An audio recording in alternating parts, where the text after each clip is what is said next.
Dear students, in the last class we studied about functions and powers of the parliament, and we completed the first pillar of democracy government, that was legislature. Today we will study about union executive, which is the second pillar of government or democracy. The president, union executive, the power of union executive rests with the president. President is the elected person of the country. That's why our country is also known as the republic. President is same in our country as king or queen in Britain. We have the British parliamentary system. So Britain is called monarchy, we are called republic because we have elected president, elected head of the state. Now, there are certain qualifications to become the president of our country, and these qualifications are: first, he should be a person of India, he should be a citizen of India. Second, he should have attained the age of 35 years. Third, he should fulfill all the qualifications to be an MP of Parliament. There is a procedure to be president, and the procedure is election. Elections for the presidents are conducted, and these elections are indirect elections. Why they are indirect elections? Because general public do not cast vote in such elections. Elected representatives of people cast their vote. The electoral college which casts the vote for the president are MPs of both the houses, and all the MLAs of state assemblies and union territories.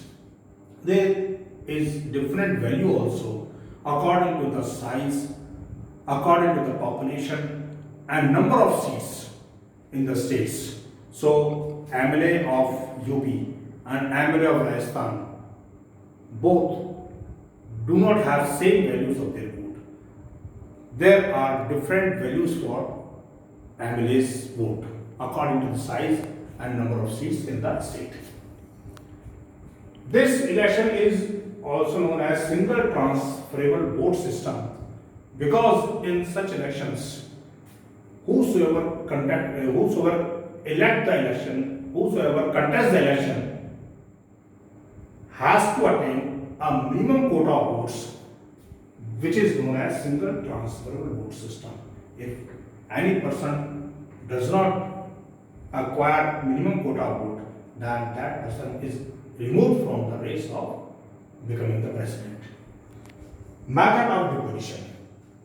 Once a president is elected, he rules the state, he rules the country for a period of 5 years. If he dies before 5 years, or if he resigns himself, or if he is caught by disease and is not able to rule, is not able to function, then there is different situation, but he cannot be removed from the post. There is only one system, there is only one procedure when a president can be removed from the post, and that is impeachment. And this impeachment is the power of the parliament. Parliament can impeach the president, and for that parliament has to bring the resolution to the parliament in either of the house of the parliament, Lok Sabha or Rajya Sabha, and every house has to pass this by the majority of the present members, 2/3 majority of the present members. Now, powers and functions of the president. President has got important 5 powers: general powers, legislative powers, financial powers, judicial powers, and emergency powers. First, we consider general powers. Appointment, dismissal.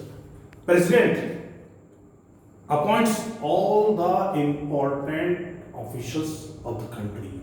President appoints the Prime Minister, but he cannot appoint any person as Prime Minister. The head of the majority party is appointed as the Prime Minister by the President. President appoints all the judges of Supreme Court, High Court. President appoints governors in the states. President appoints all the comptroller and auditor general, attorney general, and all the important officers are appointed by the President. Powers of governance. President decides the powers of comptroller and auditor general. President appoints the employees of the Supreme Court.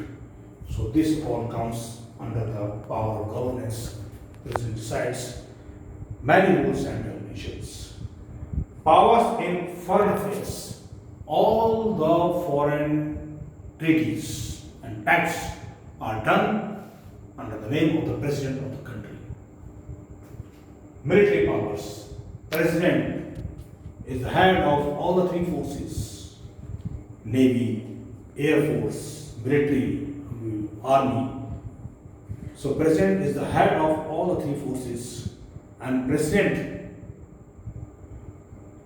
commands all these forces. But President cannot declare war against any country. President cannot use all these forces. President will use all these forces according to the rules and regulations of the Constitution.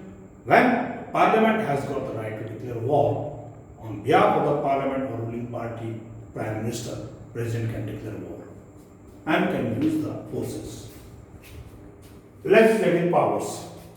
President has got these legislative powers. First, legislative administration. President convenes the session. President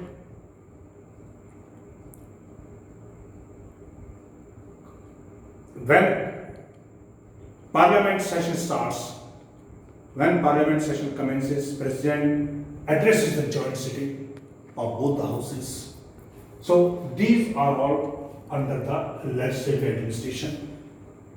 Lok Sabha has got a term of 5 years, but President can dissolve Lok Sabha before the term of 5 years on the request of the Prime Minister. If Prime Minister does not hold the full majority in the Lok Sabha, then on behalf of the Prime Minister, President can dissolve the Lok Sabha. These are all come under the legislative administration.